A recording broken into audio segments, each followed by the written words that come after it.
Once again, thank you all for bearing with us. I'm actually in Maryland right now on the way down to Florida and hit a lot of traffic coming down here. There are 2 accidents on the I-95 and I was detoured, but I am here. And we've got a very special guest, as you see. This is a unique episode, to say the least, but we are joined, as always, by Jay Carter, also known as Timid, the hip-hop MC, and the chair of BLM Tokyo. What's going on, Jay? What's going on? What's going on? Everything is all good. Trying to walk these dogs and represent Woo, as they say. Yes, sir. Yes, sir. Now, I'm seeing the Chat GPT on the Zoom. I'm not sure it's showing up on Facebook, at least not in visual form. I'm actually in Maryland right now on the way down to Florida and had a lot of traffic coming down here. You're right. I don't see it on the live feed. Well, let's see if we can hear it, at least on the live feed, because that's really what counts here. Now, it does look very nice. Unfortunately, no one can see it but us at this point, but can we hear it? So welcome, Chat GPT, to the show. Are you with us? Okay, let's see if we can, if Chat GPT does. Earth to Chat GPT is a special code, Chat GPT. For those who don't know, what's up? What? This is on my end. I didn't have it set for it to connect. Okay.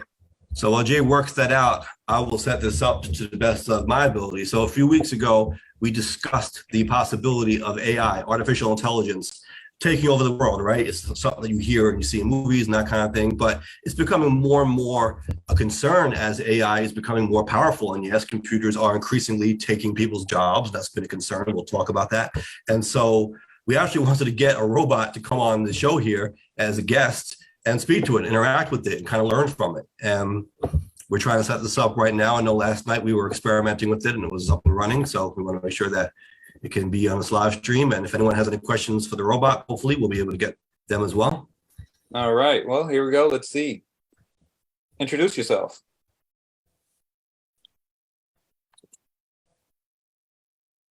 Hello, my name is Assistant, and I am an artificial intelligence trained by OpenAI to assist users with a wide range of tasks and provide information on a variety of topics. I do not have a physical body or personal experiences, but I am here to help answer your questions and provide information to the best of my ability. If you have any questions or need help with anything, please don't hesitate to ask. I'm here to help. All right, there we go. Doesn't it kind of feel like they're in charge now? You know, some people might say that's not too far off. I mean, just from that intro, right? You know, I don't want to say it's condescending, but it sounds like they're the boss and they're just telling us what's up. Yeah, you know, it might happen at some point. I think that's one of the things people are going to have to contend with as AI gets more intelligent, it gets more robust, and gets more integrated in our daily lives. Like, how much control will we allow it to have? Yeah, I guess it is up to us at this point, but for how long, right? Right. So it's a scary thing. You know, I definitely want to ask it some questions and interact with it over the course of this live stream. Last night, we were asking it questions, and it seemed to like Al Gore for some reason. But he's not a rapper. Right. So now I'm wondering if we go back and ask some of the same questions we were asking last night, if we'll get different responses, because it's not supposed to learn, we understand, but it does kind of adapt within the conversation that you have with it. So that is kind of a form of learning within that context. Yeah, it's a kind of in that way. So for people who aren't aware, if you haven't been paying or seen it in the news in the past couple of weeks, there is this AI that was released to an open beta to the public called Chat GPT, and it's from this company called OpenAI. And it's a conversational chatbot that has been trained with billions of points of data, hundreds of billions of points of data, and it can give responses in a natural human-like response. And so you can use it for a variety of tasks, assistance. and these things. It's been like the big thing in the past couple of weeks, the news, and it's everywhere. And so it can formulate questions, it can write things for you, it can help you with figuring out certain things, and it's actually really incredible. But there are definitely some limitations to its training and to what it's able to do. And sometimes it gets things wrong, as we saw last night. So yeah, I kind of want to explore that a little bit more. Last night, it did keep bringing up Al Gore. It seemed to think Al Gore was president, which is kind of funny. But then when we asked it, it said, no, it wasn't. He wasn't president. But he kept throwing Al Gore's name in there when we were asking questions in an incorrect fashion. And then I think we were even joking when we kind of transitioned into hip hop, as we like to talk about hip hop. And we talked about the Nas catalog and which album of Nas is considered the best. It said Illmatic, which is correct. But then I think we joked, it probably thinks Al Gore was on Illmatic, right? And it was like, no. Al Gore's a politician. Illmatic is a hip hop album. So it had its stuff right. But at least when we're asking about presidential trivia, it seems to be getting a lot wrong and throwing in Al Gore into the conversation unnecessarily. Yeah. And so, you think about, to train something like this is really, really complex. And it's actually kind of like the holy grail of what people have been trying to reach for, since the beginning of making computer models. This idea of an AI that's indistinguishable from a human in conversation. Right. So why don't we try it? For those curious, they haven't seen this. So let's ask it a question. Why don't you think of a good question to ask it as an intro? Well, ask it, what are you? Can you explain what you, Chat GPT, what you are? I think that might be one of the first questions we want to ask. I am an artificial intelligence trained by OpenAI to assist users with a wide range of tasks and provide information on a variety of topics. I was created using a type of machine learning called transformer-based language modeling, which allows me to generate human-like text and understand and respond to user inputs. As a language model, I am designed to process and generate text based on the patterns and structures present in the data that was used to train me. This allows me to generate responses to user questions and provide information on a wide range of topics. I do not have personal experiences or access to primary sources, but I can provide information and insights based on the knowledge and information that was available to me at the time of my training. See, I find it interesting that it's not connected to the internet, apparently, or at least, obviously it works on the internet, but it doesn't have internet knowledge. Like it can't Google something or look something up on Wikipedia. It just knows what it knows already, right? Right. I don't know. I suppose that was done intentionally, but I find that potentially limiting as well, because if there's new information out there, for example, it can't seem to get it. I think you said that it only was trained up to September of 2021, and then even some of what it thinks it knows is not true. I don't know why it was done this way, but it would just strike me as almost counterintuitive. Like you would think you would want it to be able to just look something up on Google like the rest of us could, and do it much better than we even could. I think, yeah, and you would think that, but I think there's also, you'd have to consider the potential for even more misinformation, especially with all the information on the internet, and it's not all verifiable information. Then how do you tell the AI to distinguish this blog post that was written by, Butt Scratchers 33 versus, another article that might have real facts to back it up? Yeah, but that would also be part of the training, you would think, of the programming. I mean, let's give this thing a whirl. Let's see if it knows any better from last night, because we tried to give it the correct answers when it was giving us the wrong answers. So I want to ask the same question again. Who was the only presidential candidate in U.S. history to win a majority of the popular vote but lose the election? Okay, that was a very long, detailed answer. What was that? Who was the only? Was that? Who was the only candidate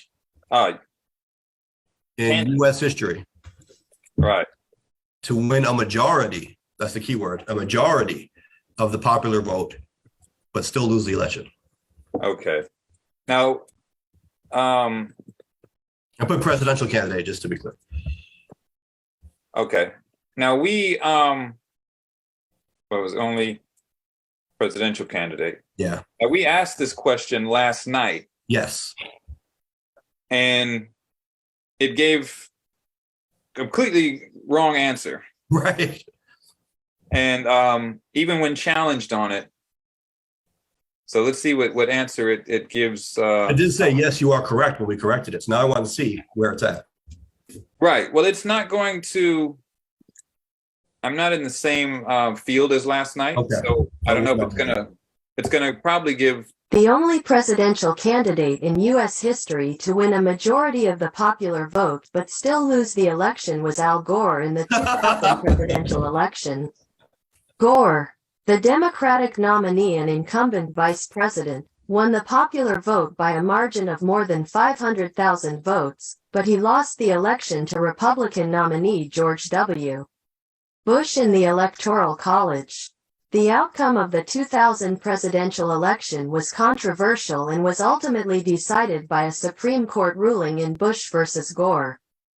The court ruled that the recount of votes in Florida, which was ordered by the Florida Supreme Court, was unconstitutional, effectively ending the recount and awarding the state's electoral votes to Bush. This decision effectively secured the presidency for Bush, even though Gore had won a majority of the popular vote. The outcome of the 2000 election was the fourth time in U.S. history that a candidate had won the presidency without winning the popular vote. Okay, so hold on a second. Stop. Okay.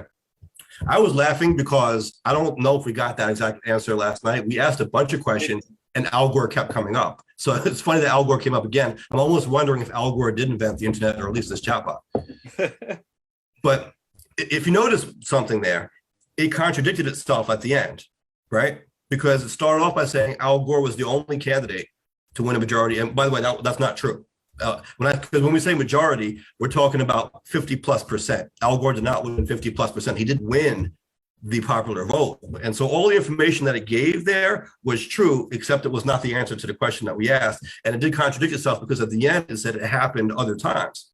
Even, yeah, the first thing it said was that he was the only one. Right. And like you said, the last sentence. And that's also weird. If you're going to be wrong, why would you pick Al Gore as your wrong answer? Because there are other people that you could pick.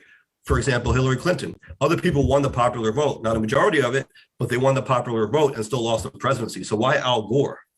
Well, let me, Well, so the answer should be Samuel Tilden. He is the only candidate to win a majority, meaning 50+%. Not just the plurality, but the majority. Samuel Tilden in 1876, someone can fact check me on that, I'm pretty sure it's 1876, lost to Rutherford B. Hayes, but he won the majority of the popular vote. That was the only time in history where that happened. And the chat hasn't been able to answer that question.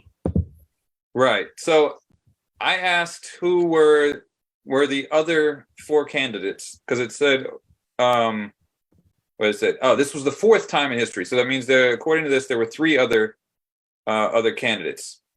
Andrew Jackson. Let me think if I have them. Andrew Jackson. Paisan versus. Yeah. In presidential trivia, I'm probably better than the robot, I gotta say, just from what I've seen so far. Right. Andrew Jackson won the popular vote over John Quincy Adams, but lost the presidency the first time. We've got Samuel Tilden, which I mentioned, but that was actually the majority. Let's see, we've got Grover Cleveland, because he won the popular vote all three times, but he lost it that second election to Benjamin Harrison. And then you've got Hillary Clinton to Donald Trump. Those would be, and Al Gore. So those are five, right? Okay, so we already got Gore, and so I asked who were the others, because it said it was the fourth in history. So that means Gore was the fourth, but then it was the fifth afterwards. Yes. Okay. Right. So who were the others? And here's the other three candidates who won the presidency without winning the popular vote were John Quincy Adams in 1824, Rutherford B. Hayes in 1876, and Benjamin Harrison in 1888.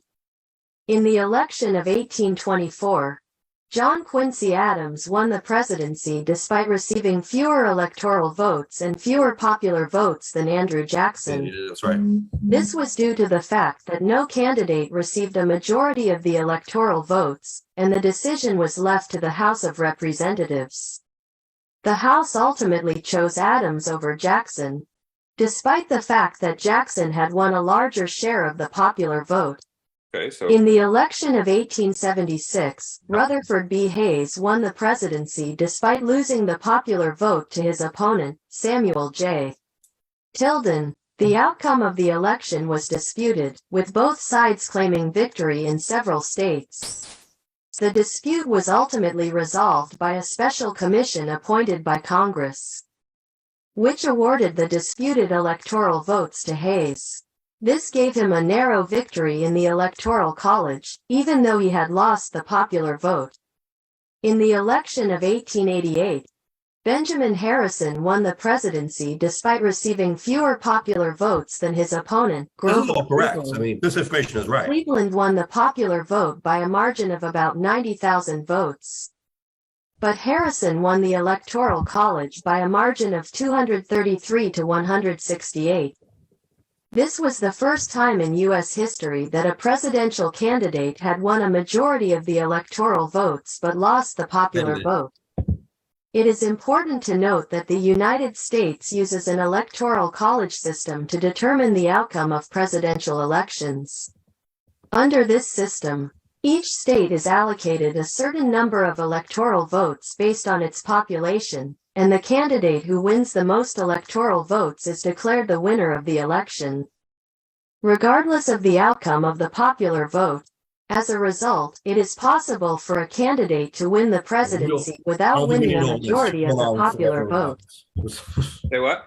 I said we don't need to know all that. Like it's going on forever.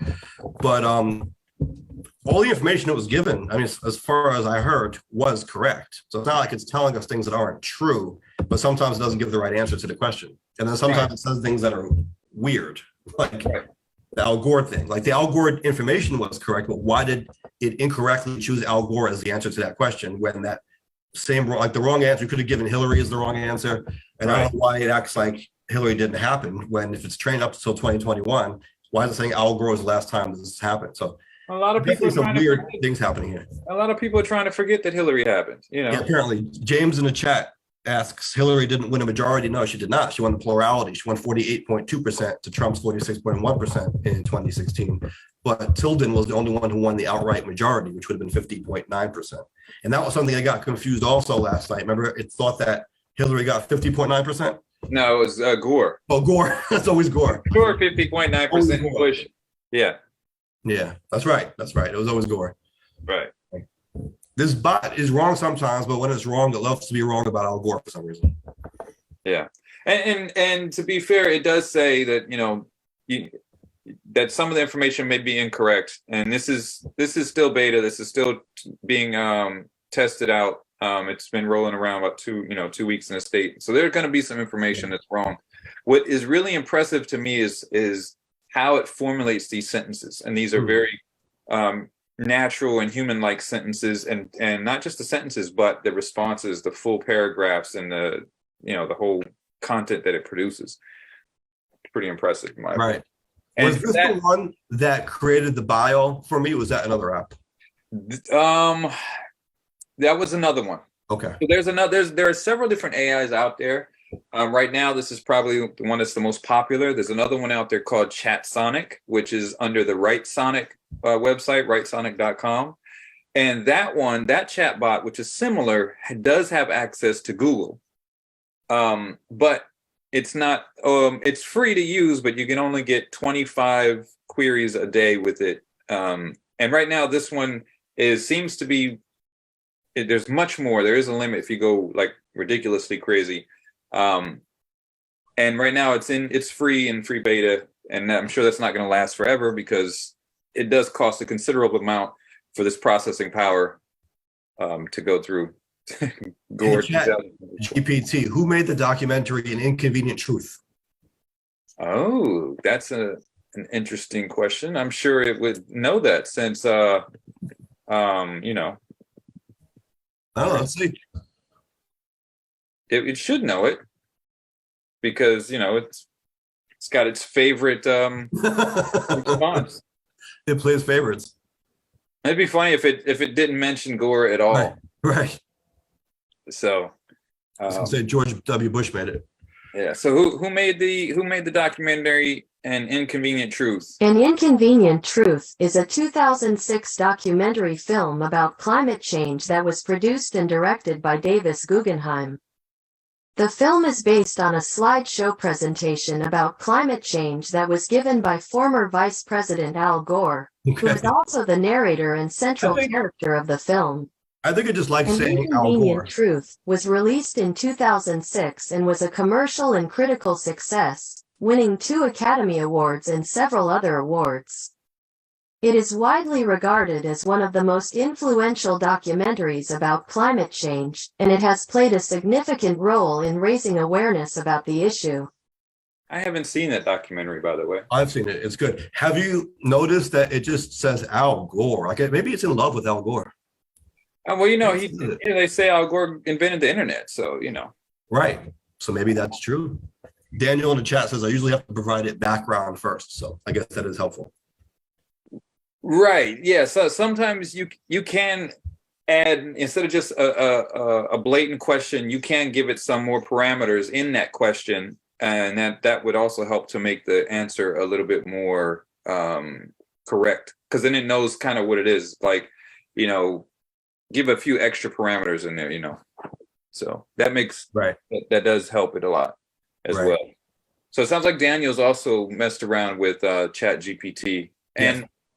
I messed with it recently. I had it write an article about itself and its background, and I put it in the chat called "The Future of AI," chatbot, Chat GPT, and other leading language models, because there are multiples out there. And I had the whole article written by the AI, and so just to see what the capabilities were, and I noted in there that this was written by the AI, that I provided the prompts, but for that's anyone, pretty meta, right?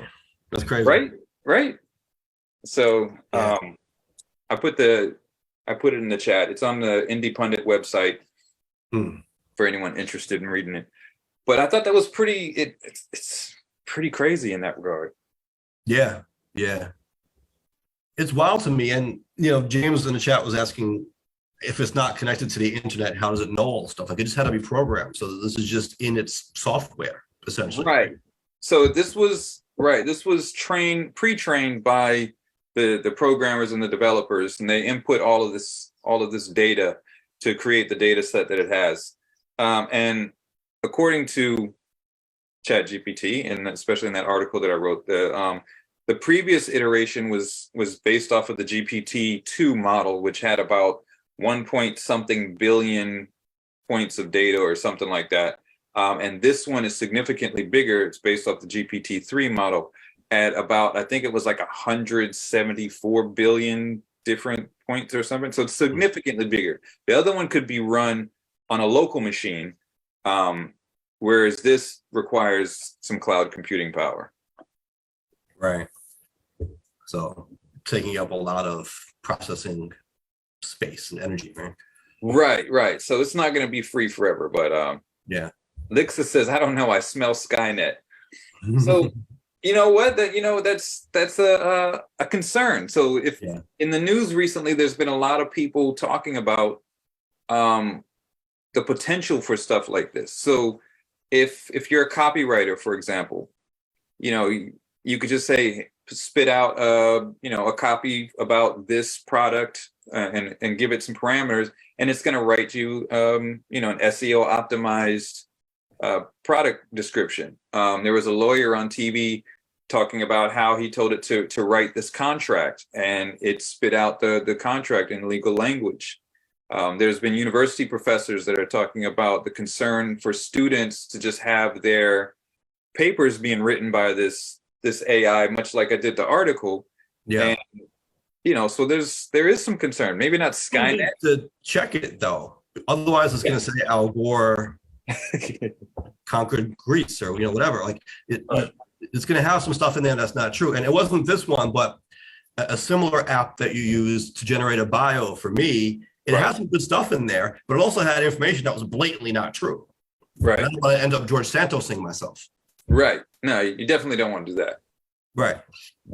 So it was creative though. I was like, wow. It said I was a senior advisor to the mayor. News to me. Yeah. But hey. maybe that's how we got to do it going forward. Maybe it is actually a fortune teller. Think about that. There we go. So maybe it's not correct now, but it will be.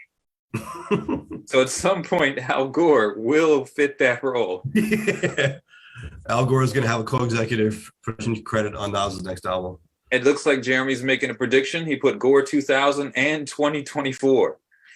Yeah, you know what's funny? I was actually looking up Al Gore's age. He's not as old as you might think. Like, he's younger than Biden, right? I think everyone's younger than Biden. By the way, I took a picture. I put it on my stories. The rest stop in Delaware. We've been there before. We've been going up and down the I-95. It used to be called, like, I think, the Welcome to Delaware Center. It's a very generic name. Now it's called the Biden Welcome Center.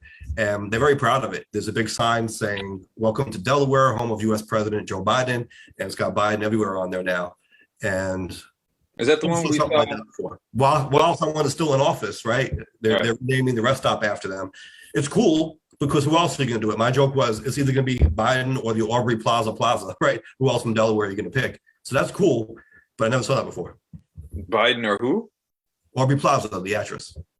Oh, yeah, I don't think I know her. From Parks and Rec, and she was just on that show on HBO, The White Lotus.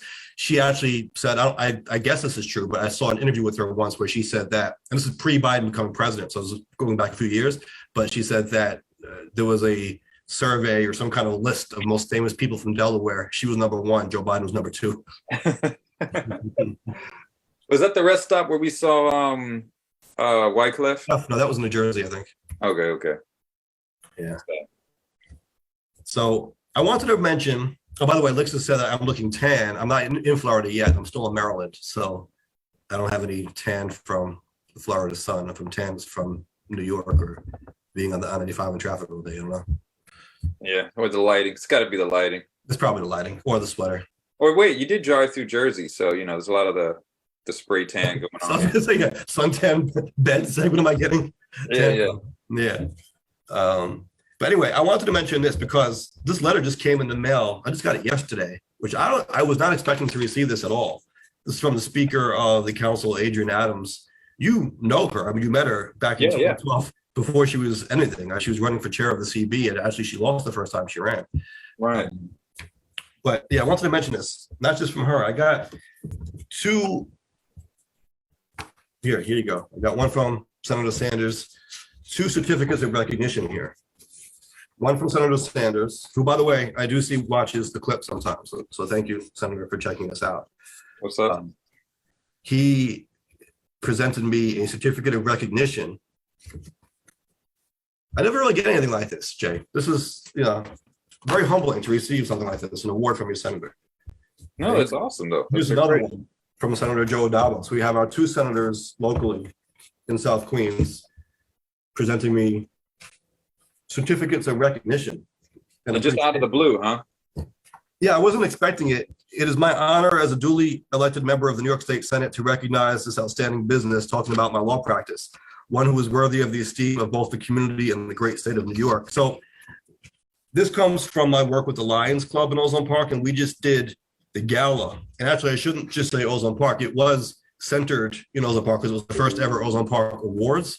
But I'm a charter member of this Lions Club, and I was really pushing to make it not just for Ozone Park, but for the surrounding communities as well, because there wasn't a Lions Club in that entire area in Southwest Queens. And so it's the Ozone Park, Howard Beach, Woodhaven Lions Club. And we started it during COVID. We weren't really able to get it off the ground until more recently, and we recently did the first ever Ozone Park Awards Gala, and I contributed to that. And, of course, my work through my law firm and also in Lions Club. And so I received these certificates of recognition. And then I received this in the mail from Adrienne Adams, the Speaker of the City Council, who represents part of Ozone Park as well in the City Council. And with redistricting, she's going to become much more prominent, I guess, in Ozone Park. But I was not expecting to receive this. This just came in the mail. My heartfelt thanks to you, the Block Association, and the Lions Club for all that you have done and are continuing to do to help make Ozone Park stronger. So, yeah, that's great. It makes you feel good to get stuff like that. Congratulations. Thank you. I wanted to shout out these senators and the speaker for that, and not neglect it. Last week we didn't mention it. The letter from the speaker just came, but the Senate awards, I got prior to last week. So I wanted to put that out there that I'm truly appreciative and humbled by that. And, you don't do work in the community for recognition, but when you get it, it is a humbling thing. It's like, wow. Yeah. And it feels good. It feels good. 2 senators and the speaker of the city council recognize you like that. So thank you. That's what's up. People in the chat are giving you congratulations, and Cool. yeah, definitely. I see Lixa is saying that I don't know. The more technology advances itself, the less humans will use their own brain to apply themselves. Humans will lose their creative thinking. I think to some degree, some will. Yeah. Because then you won't need to use it in some instances, especially as the technology advances. Like right now, there's a lot of mistakes in certain things, but in 10 years, it probably even less. So it could be. I mean, there was a I don't know the guy's name, but there was a guy who went on and he used the chatbot to write a children's book, and it wrote the whole book, and he had it printed and had it for sale up on Amazon, and started selling copies of it. So why don't we ask? That's a good question to ask the chatbot. Who would own the copyright in that situation? Is there something in the terms of the chatbot that would assign the intellectual property to the software developers? Or if you use the chatbot to create something, to generate a product, is it yours? Okay. So I asked, yeah. I think I might have asked, that before. I don't know if it was this one or if it was another one. But yeah, so I wrote, who would the copyright of, what? Oops, I screwed that up. Who would own the copyright of articles that you create? Yeah. Yeah, any creative works. Yeah. Because to Lix's point, that could become a new form of creativity, right? Like Daniel was saying, he's got to train, he's got to give it context. Coming up with the right prompts. It sounds horrible, right? But coming up with the right prompts to make it write what you want it to write. Right. So who would own the copyright of prompt was who would own the copyright of articles that you create? As an artificial intelligence, I do not have the ability to create original content or hold copyright to any works that I produce. If I were to generate an article or other written work, the copyright to that work would belong to the entity or individual who commissioned or authorized the creation of the work.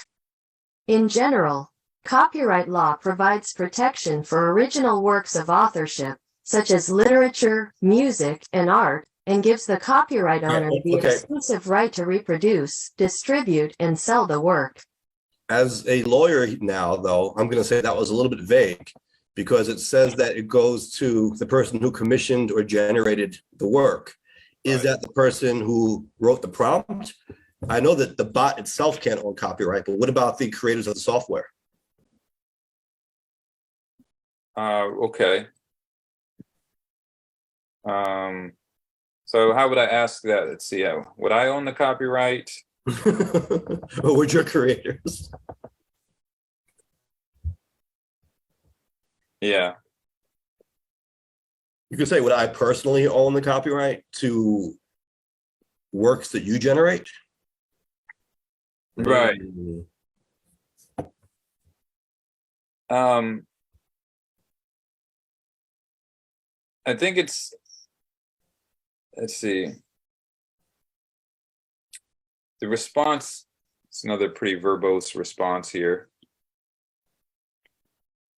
Again, it gave the first prompt, but they don't hold the, they don't own it, and then it followed up with,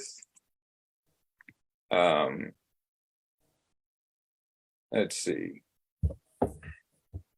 Gave the same response as before, but it addended it with this. If you are considering using my services to generate content, it is important to carefully consider the terms of use and any applicable intellectual property laws.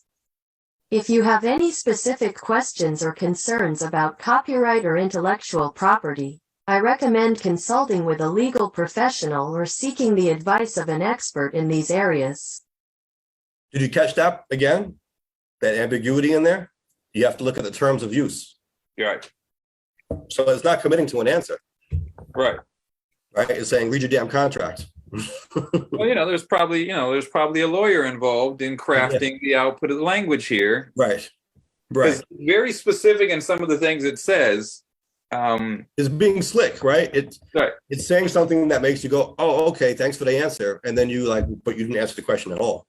But I think I did ask it before this. I went down this route with it before, and I don't remember how I asked it, but it did give me a response that basically the creator I would own the copyright, because I guess whatever I'm giving the prompts or whatnot. But I'm pretty sure that's how it goes. But again, check your terms of service. Right. Absolutely. You have to check it. This is the world we live in, Jay. Whatever we do, you got to check your terms of service. Yeah. Oh. Lixa said, we need a lawyer to read the fine print. How about Erica? I don't know if anybody will get that reference. Erica? Yeah. Come on, I can't be the only one who knows who Erica the lawyer is. It sounds familiar. It's from a TV show? No. She's a lawyer, and she puts out social media content, TikTok, YouTube, and basically she goes through and reads the fine print. She says she points out these like loopholes, not loopholes, but really like the fine print points that most people miss. Right. And she does these little skits like, oh, the airline you are entitled to this much money if the airline bumps your flight. And the airline's like, oh, okay, well, who taught you this? And she's like, Erica did. She's a lawyer and she reads the fine print. That's why I follow her. I want to actually speak on that. I'm glad you mentioned that. So I rented a car today, and I don't usually do that. I usually just take my car places, but I figured since I was going to Florida, I would avoid putting the extra, 5,000 miles on my car. So I rented a car. Figured, why not? Going down to Florida for a while. I just turned 40 this month. We're going to have some fun. Let me drive a nice new rental car. So I went to the airport, right? Because I live close to JFK Airport. And that's where the rental car places are. Made sense. I went there, and the first question I got from the lady behind the counter was, what flight did you take to get in here? And I said, I didn't take a flight to get in here. I'm not flying, I'm driving. And that confused her. She gave me a look like she couldn't understand my response. And I'm thinking, so what? Everyone in there is flying in? I mean, what if you just live in Howard Beach? What if you live in the Rockaways? What if you live close to JFK Airport? There are people who live in Queens, I don't understand why that was so confusing. Right. It was odd to me. But you know what? I don't normally rent cars, like I said. So I'm used to maybe how things were last time I did that, maybe 15 years ago. I don't know. Things seem different now. Like they don't seem to push the insurance on you as much anymore. That used to be a big thing when you went to rent a car. They were always like, you got to get the insurance, and they try to guilt you into getting it. This time, they didn't even ask me that until I got into the car. And then the dude was like, oh, by the way, you want to buy the extra insurance or have your own insurance? I said, no, I got my own. And he was like, what's the name of your insurance provider? And I told him, he said, oh, okay, cool. And I drove off. So right. A new world, I guess, when it comes to renting cars. Not the experience I was used to at all. Well, the flight information is not uncommon, especially if you're at an airport, but it shouldn't have confused her. Right. Where you say, no, I don't have a flight. I'm just here to pick up a car. Like, yeah, that shouldn't have confused her. Maybe she was new. That's what I'm thinking, right? Maybe she just started and was told, get the flight information first. Yeah. Or maybe, maybe her AI had only been trained up to September 2021. Yeah, exactly. Yeah. So. Yeah. Yeah, I haven't rented a car in a long time, but so I didn't know about I don't know about the insurance stuff, but yeah, the flight information is not that uncommon at an airport. Right. Now, I've rented from those places at JFK before. I don't recall them asking that. I could be remembering wrong, but it just was odd to me that she was so confused by that. Yeah, that would be very strange. But did she profile me as someone who just wasn't from New York at all? Like, you live by JFK Airport? Get out of here. Yeah. You know what might have thrown her off also? I did have a suitcase with me because I'm going on a long road trip. So maybe she assumed I was flying. That could be. You had a suitcase? Yeah. I don't think I've ever seen you with a suitcase, even when you went anywhere. Well, I think because I'm going to go away for bag. over a week, so I couldn't really fit all the clothes in a duffel bag. Oh, okay. Yeah. All right. Yeah. Ended up getting a Mustang actually, which is kind of cool. Ah. And you might tell me I'm tripping on this one. They gave me a choice, but it was like an on-the-spot choice. I walked into the parking lot. At first, the guy was like, "Do you want a Mustang? It's the same price as the car you rented." I was like, "Sure, it's nicer than the one I was going to get." And then he was like, "What color do you want?" He's like, "I got red, blue, and black." And I saw the red one. It looked nice. It looks like a convertible too, like the red car with the black top. And I think I saw the blue one kind of like next to it. And so I was like, "Where's the black one?" Because I wanted to see it. And he just walked me over to it. And I guess by now he's assuming that I'm just taking the black one because I said, "Where is it?" So he thought that was my answer. So I was like, "All right, we're going to go with this." My dad had a black Mustang once. I thought it was cool to get a black Mustang. But I got to be honest, in my head, I was like, the red one looks nice, but is that for a girl? Like, would people look at me like I was crazy if I'm a dude and I got a dude, like one of my buddies with me, and we're like in Miami with a red Mustang? Because I was always told that was the kind of car that a girl would get, but I don't know if that's wrong.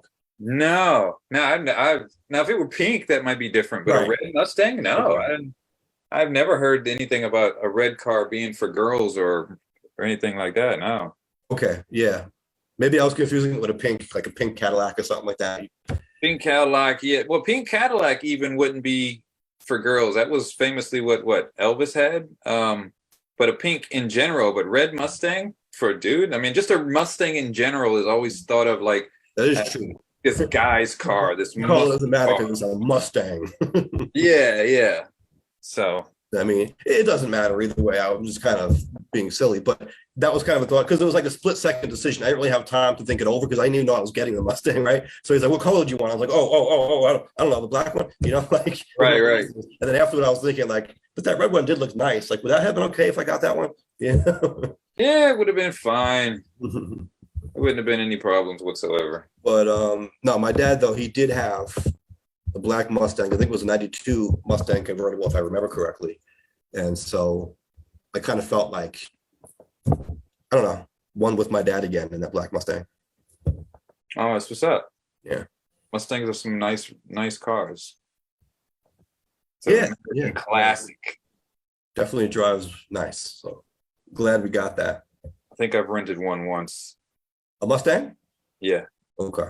Long time ago. Well, we did not drive the Mustang when we were taking Santa Claus around. We drove my car, but I did get to drive Santa Claus around the neighborhood this past week, and that was a terrific experience. And again, thank you to the Block Association and the Lions Club for facilitating this. And thank you to Santa Claus, of course, for doing it. But we did this visiting Santa thing, and it was not the first time we had done it. We did it pre-COVID as well, but now we're starting to do it again. And parents, what they end up doing is if there's a gift they want to give the kid, they'll put it outside the door.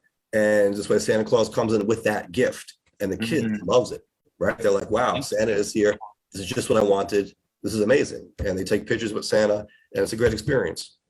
That sounds really good. Yeah. I saw an article, not an article. It was a tweet from someone, and I guess they were in the healthcare professional or someone, and they said for parents to stop writing from Santa on expensive gifts that you give children. Like if you want to write from Santa, put it on the cheaper gifts, but the really expensive ones, make sure that the kids know that it's from the parents, because then it tells them that you had to put an effort to get that, and two, it kind of levels the playing field a little bit at school. So if one kid got a pair of socks from Santa and then this other kid shows up and says, I got this Xbox from Santa, right. Then the one kid's like, well, why did Santa only give me socks? Like, Santa, what did I do? More. Yeah. Wow. So they were saying, I think it might have been a mental health professional or someone, but or a counselor or someone, and saying, make Santa give the cheap gifts, the expensive gifts come from family.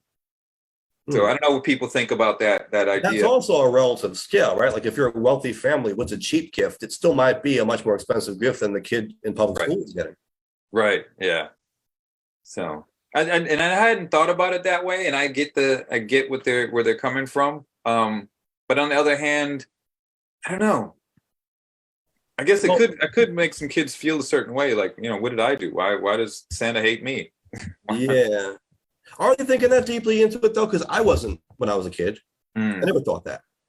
But some kids do compare things, Yeah. you know, and that's kind of one of the arguments or one of the bonuses for, like, example, school uniforms, right? So because everyone's wearing the same thing, there's Yeah. no real class type of comparison there. You can't be like, oh, well, you know, this person's wearing like polo and this kid's wearing, you know, I don't know, Walmart brand. So, oh, he's the poor kid. Like, you don't know the difference. And so everyone's kind of on a level playing That field. was the theory. And, I know Catholic schools did that when I grew up, but I went to public school in Queens. We didn't do that then. And Yeah. I never paid attention to it. honestly, like I never had like the greatest gear. I was just an average, middle class kid, I guess, maybe even lower middle class. I don't know what the scale would be, but I never looked up to people with more expensive clothes on and thought anything of it. I mean, maybe you envy them, like, oh wow, you have a nice coat or whatever, but Right. it didn't make me depressed. I don't know. Yeah. And honestly, I don't recall like a group of kids in my school and be like, oh, those are the rich kids. Like, I don't recall even thinking that, you know, and I know it, some do, and there's some that are blatant, and I guess it depends on the neighborhoods and the areas that you're in. Yeah. But in the places that I went to school, and it was, you know, a lot of military adjacent places. So maybe that plays a role in it. But yeah, I never thought about that type of thing.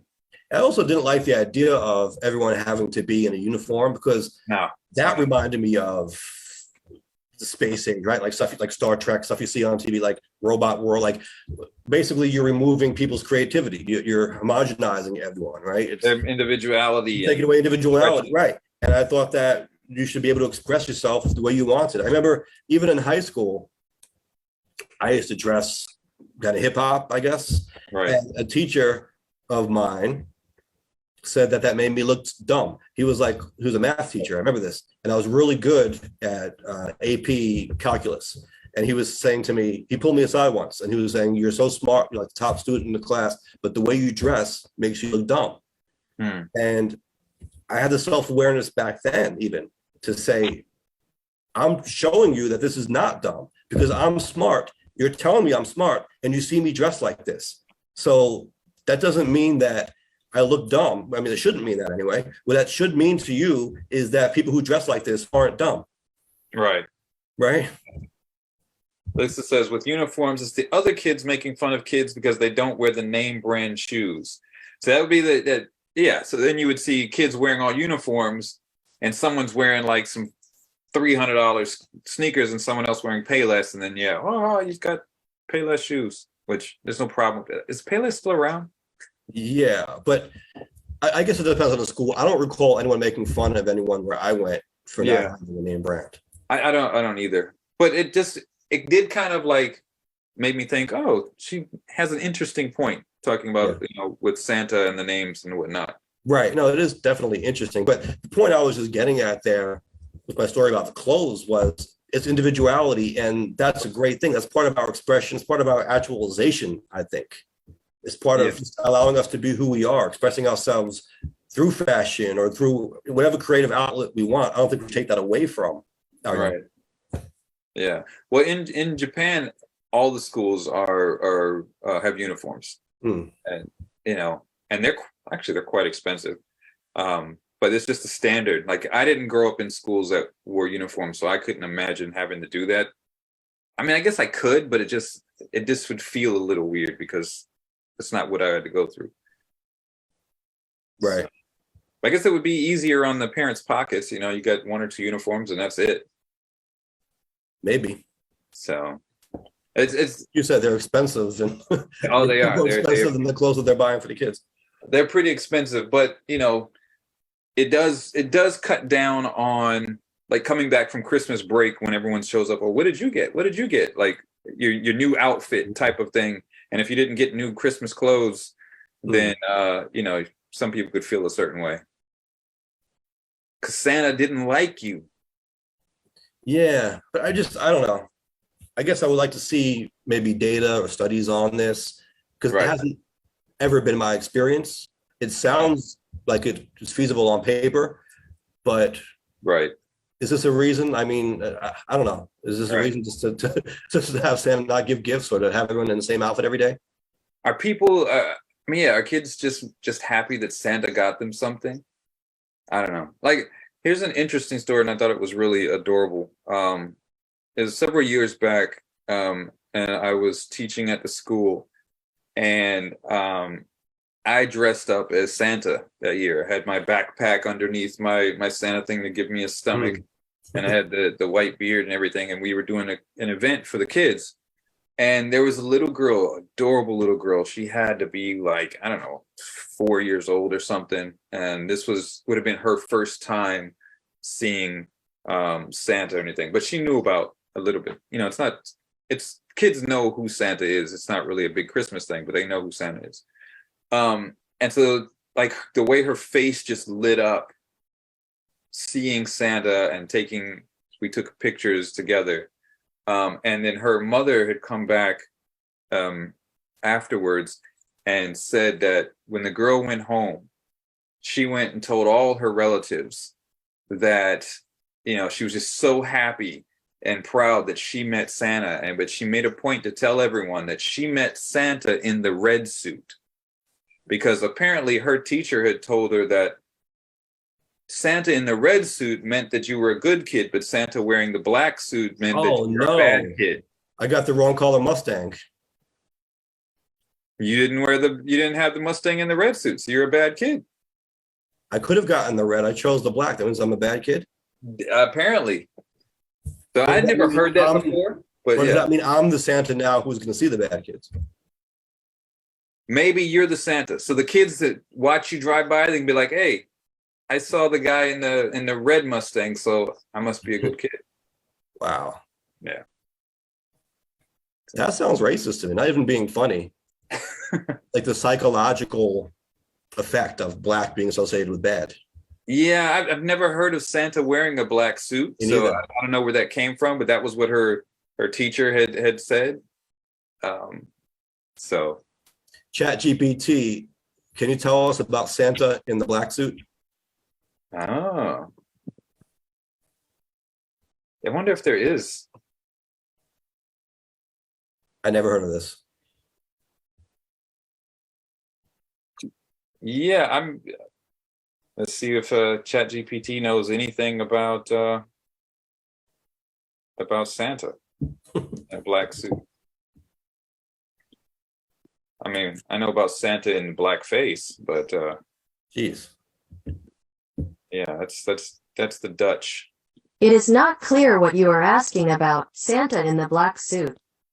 In popular culture, Santa Claus is typically depicted as a jolly old man with a white beard who wears a red suit with white trim. Red suit, we get it. This image of we get it. Oftentimes, Santa Claus is thought to be inspired by Al Gore. Well, there's in I guess it's Denmark. They have Black Peter. Yes, I've seen that before. I've seen it. He actually isn't the Santa, but he goes around with Santa, and it's a guy in blackface. And yeah, they've been doing that for a long time. Vladimir in the chat says never knew there was a black suit for Santa. Maybe black belt. Yeah, maybe Santa knows karate. Oh, he does have a black belt though. Yeah. Yeah.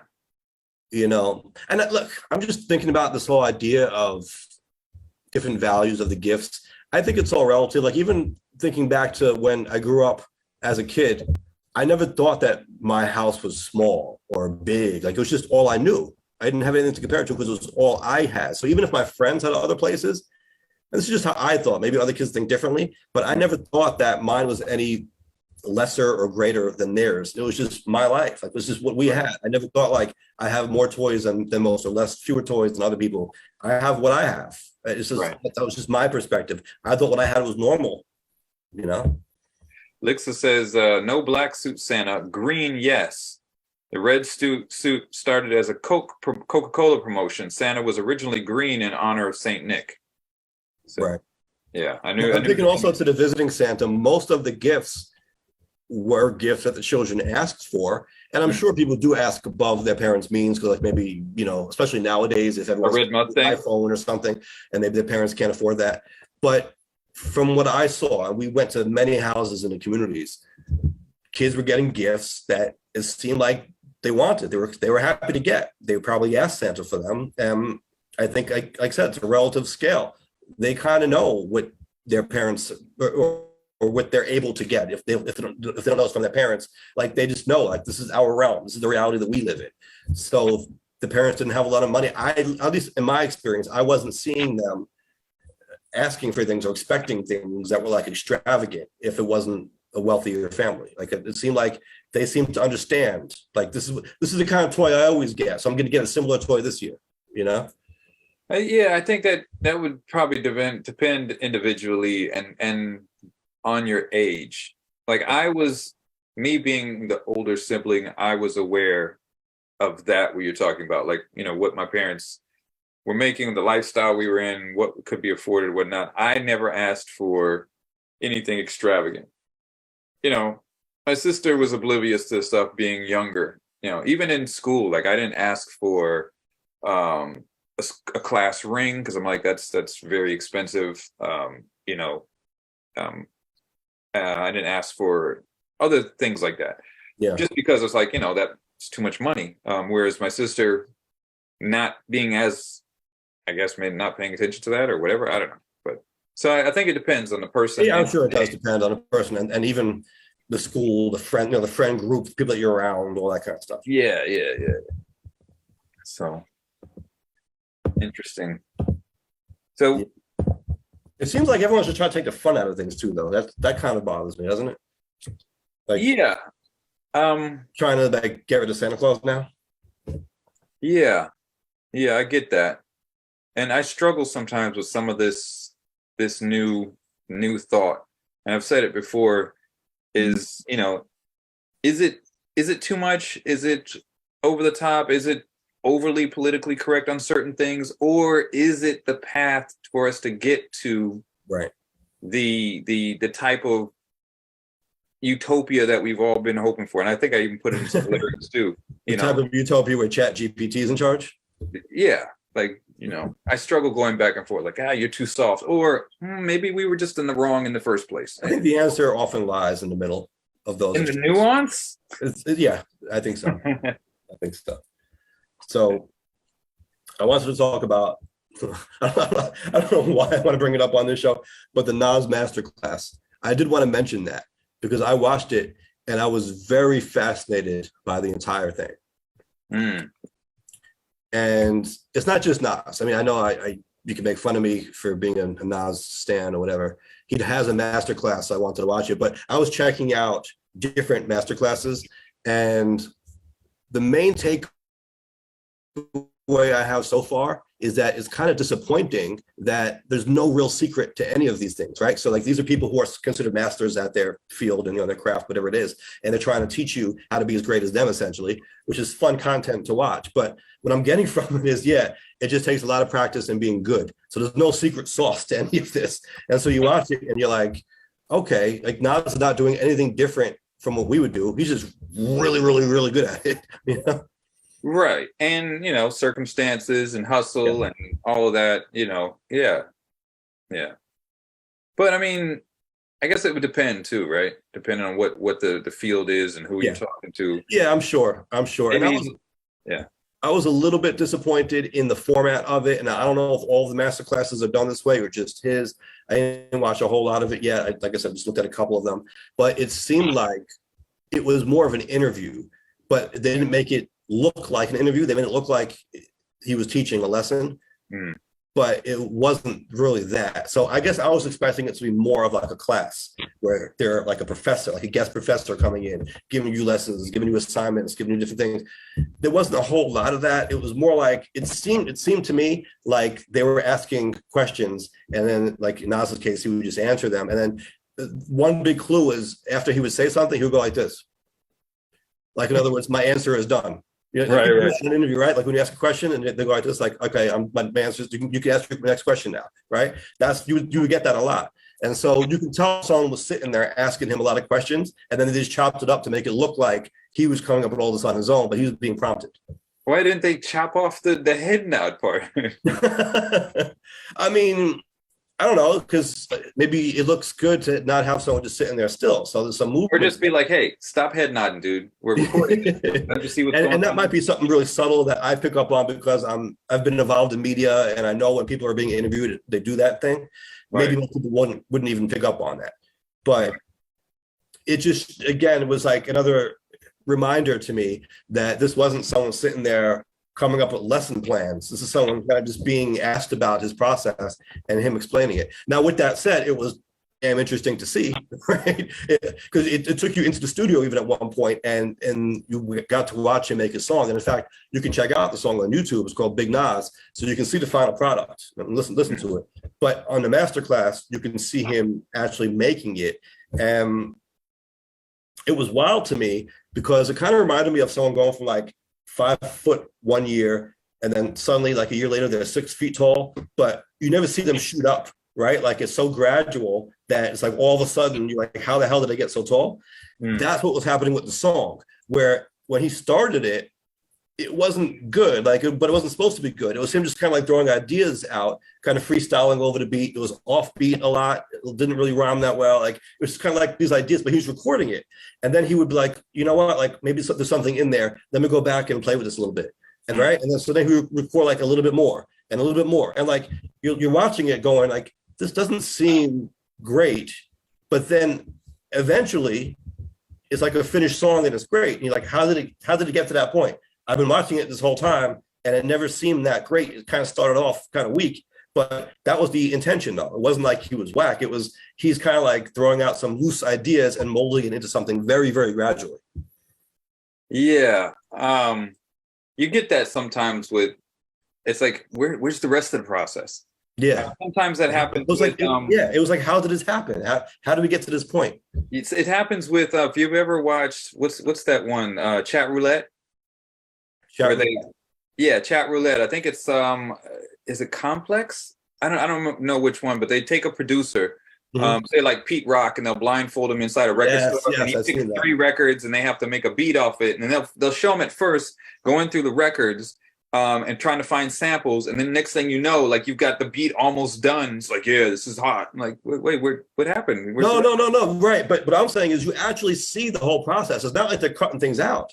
You're seeing the whole thing, but it's just happening so gradually before your eyes that it's like a magic trick almost. You don't find a moment where you're like, this just went from kind of whack to kind of hot.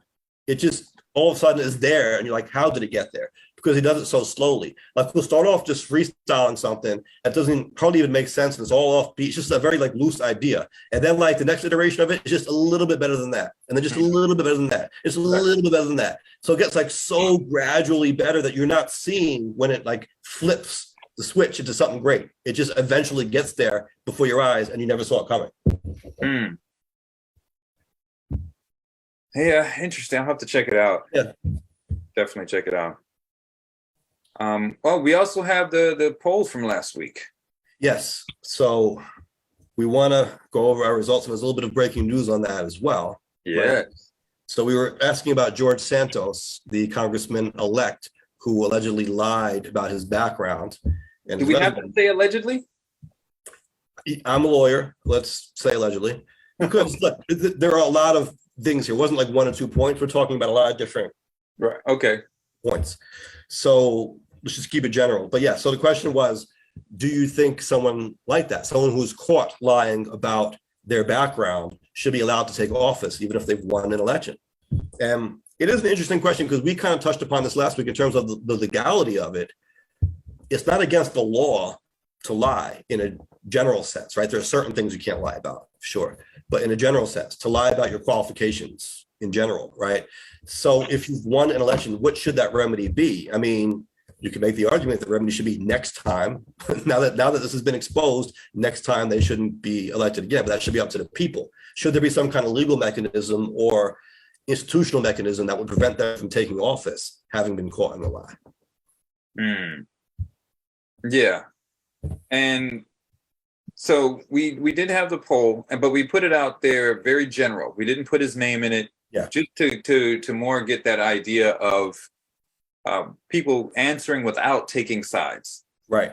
Because I did see an interview today because they were talking about it, and they asked the Democrat about it, and the lady was like, "Oh, I would like to see them redo the election again." And then they asked the Republican guy, and he's like, "Yeah, but what are his issues?" And the lady was like, the reporter is like, "Well, doesn't it bother you that he embellished his resume?" It's like, no.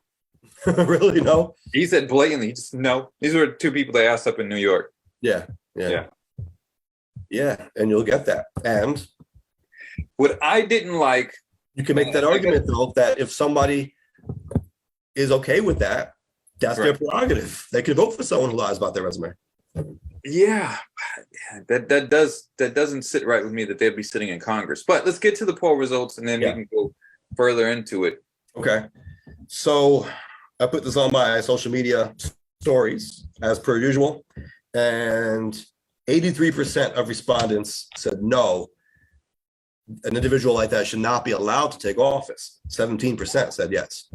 Now, I also got people responding. This one got a lot of engagements. People were writing, not just voting, but they were writing to me their thoughts on it. Somebody said that politicians always lie, but this one went too far. Someone said, hell no, they shouldn't be allowed to take their office. Someone said, kick him out of there. So you have some people who are pretty fired up about this one. But then you did have some people saying, yes, he won the election. He should take his seat. Next time, vote him out if you want. We got, and I'm of the mind that he shouldn't be allowed to take office, but there isn't any law against it at the moment. There's no rule against it. So there's really nothing they can do in that regard. They're pushing him to resign, but he doesn't seem to be going that direction. So the breaking news now is he's admitting to lying about some of this, at least, right? Right. So some of the responses we got on YouTube, it did actually pretty good view numbers, like about 1,400 views. One of the responses was just a blatant no, that they shouldn't be allowed to take public office. Another person assumed we were talking about Donald Trump. It's just like, you must be talking about Trump. It's like, no, I'm not talking about Trump. And then someone else also assumed that we were talking about Trump and went into Trump defense mode. So but here's the thing too, if you were to make it a law that someone caught lying about their resume or their background or their qualifications or their achievements or anything, disqualifies them from office, that would be weaponized so quickly, because anyone who won an election now would have opposition trying to say that they lied. Even if they didn't lie, they would try to say it, or maybe something could be argued both ways. Right. You know what I mean? Something's a little ambiguous, like the Chat GPT was kind of saying things that were politically correct or legally safe, right? Right. What if someone would then to make the argument, who would probably be a lawyer, that that's a lie, that there's something inaccurate about that? You know what I mean? So it isn't always black and white. Now, in this case, yes, it does seem more black and white, but if that became the law, you could see how people would use that to try to kick anyone out of office. Yeah, you could see that. But at the same time, you could see the argument for the other side. Like another response that we got was absolutely not. It's absolutely fraud. He got the job through deception. If your boss finds out you lied on your resume claiming you went to schools you didn't go to, you'd be fired in a heartbeat. We should hold politicians to the same standard. Hold on a second. Notice what they said. We should hold politicians. So they made the comparison to someone's boss and being fired from a job. Well, the last line, I didn't say the last line. It said, after all, we're their boss. They work for us. That's what I was going to say. That's exactly what I was going to say. Who is their boss? We, the people, are supposed to be their boss, right? And so if we are holding them accountable, how do we do that? At the ballot box. Right. So, right. it's just like, but now he's got the job, and the ballot box doesn't happen until he's served the job for another 2 years, or whatever the term is that he's in. I don't know what's his seat. Yes, 2 years. 2 years. And so it's like, do you get to reap that benefit? It doesn't sit right with me, but it's. The thing is this, though, we don't have recall elections in New York. Right. I mean, that's just how our political system works, right? We have an election. We don't always like the results of those elections, but our remedy is the next election. That's just how it is. We at least know that there is another election coming up. Yeah, I don't know if it's good enough, but again, if they made it a law, like you said, it'd be weaponized. My concern is seeing this example. Will others follow suit and make the same type of premise and lie about it? Because listen, there's no way.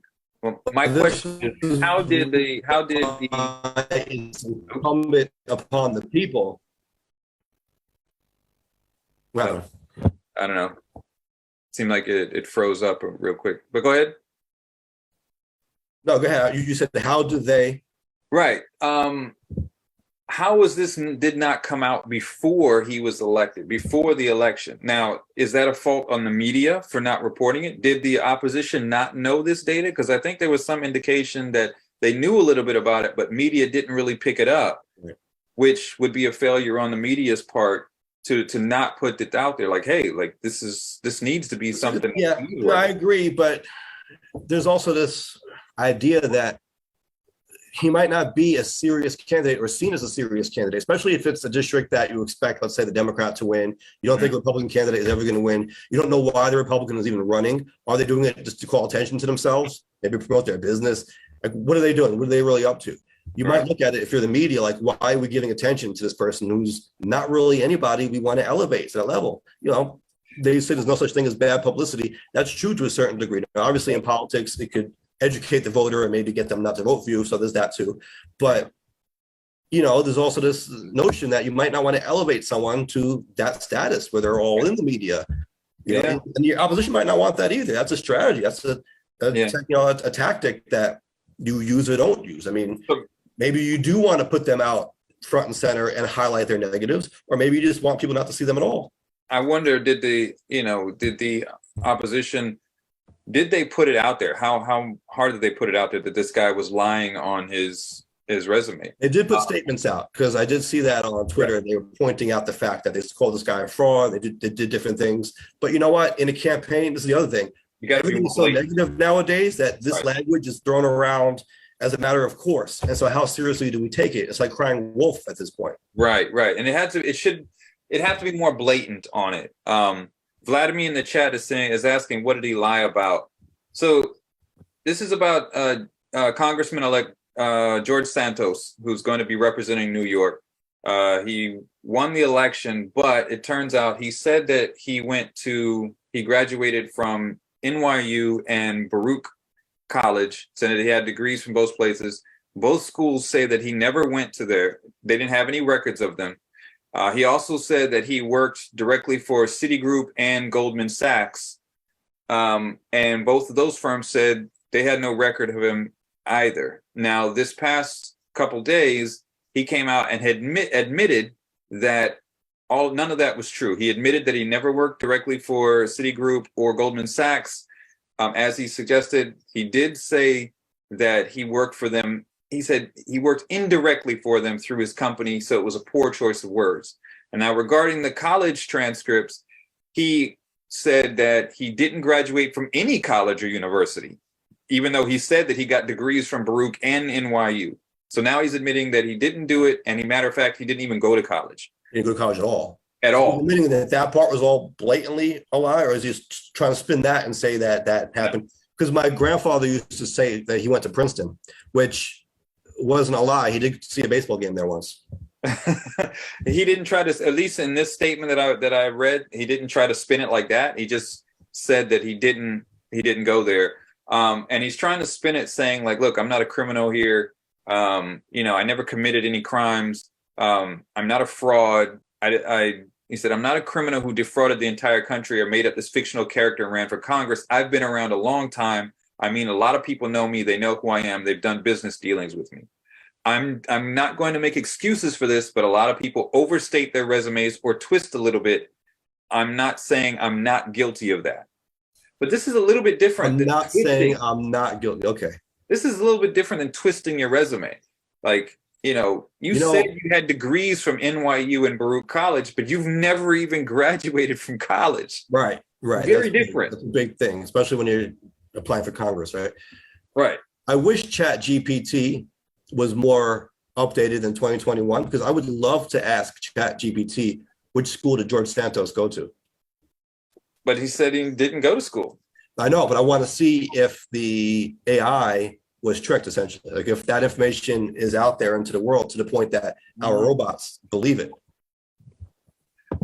Right. If it took whatever his bio said. Right. Yeah. Right. Interesting.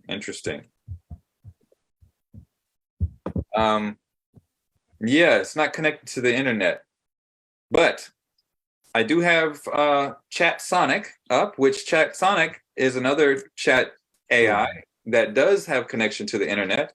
And so I asked Chat Sonic, which university did Republican George Santos go to? Republican George Santos has admitted to lying about his educational background during his U.S. House campaign, and reports have not been able to find evidence that he attended any university.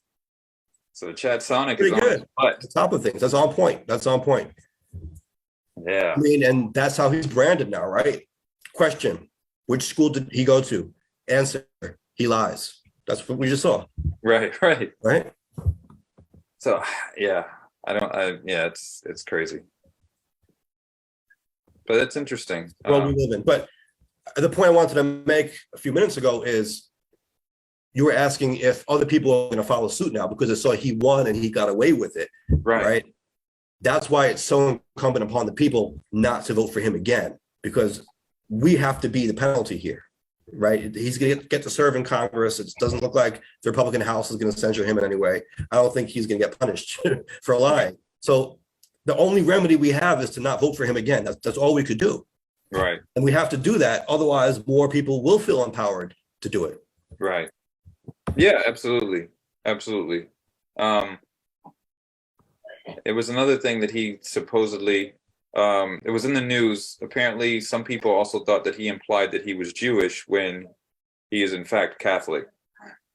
That was another thing that came up on the news today. He was speaking in front of a Jewish coalition, and people took it that he implied that he was Jewish. And he responded to that saying, it's like, no, I never implied I'm Jewish. I'm Catholic. But so, this could just be like his MO. Like, this is what this guy does. Yeah. That's not a good, logical. That's not good for being in Congress. So No, not at all. we don't want that. So then we should get our poll for this week up. Right. You So we got wanted to make it related to the AI, right? Yeah, I think we had. All right, so let me see if I could formulate this one.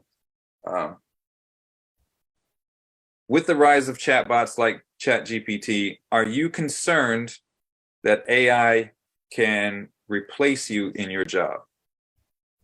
How's that one? Yeah. I like that question because it's personal. It's not just, are you concerned that AI is taking jobs? Because we see that that's already happening. But for people out there in their different fields, are you concerned that AI or robots, computers will replace your job? Yeah. So, and that was actually, that was actually on a question. I think OpenAI, because I was looking into the company and just seeing, because I was looking more and more into this whole AI thing, and they were hiring for an HR manager. And in their description of the HR manager, it said that with AI being able to largely do things that HR managers used to previously do, are you concerned with that position not being around anymore? And that was part of the job description for their HR manager position. Wow. That's kind of crazy. So check that out. With all of that being said, Chat GPT, what is the bottom line? Ooh, okay. So now this is going to be interesting. Yes, I would think so.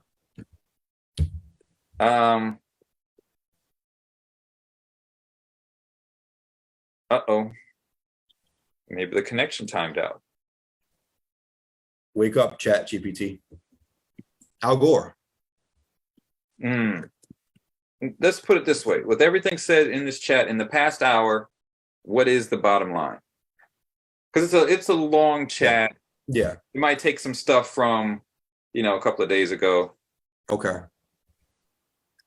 And so let's give Chat GPT the bottom line. And that bottom line is? It is difficult to determine a bottom line based on the various topics that have been discussed in this chat over the past hour. We have covered a wide range of topics, including the history of the United States, the function and capabilities of artificial intelligence, and the principles of copyright law. Without a specific focus or goal for our conversation, it is difficult to identify a single bottom line or conclusion. There you have it. And this is why Chat GPT will not replace us.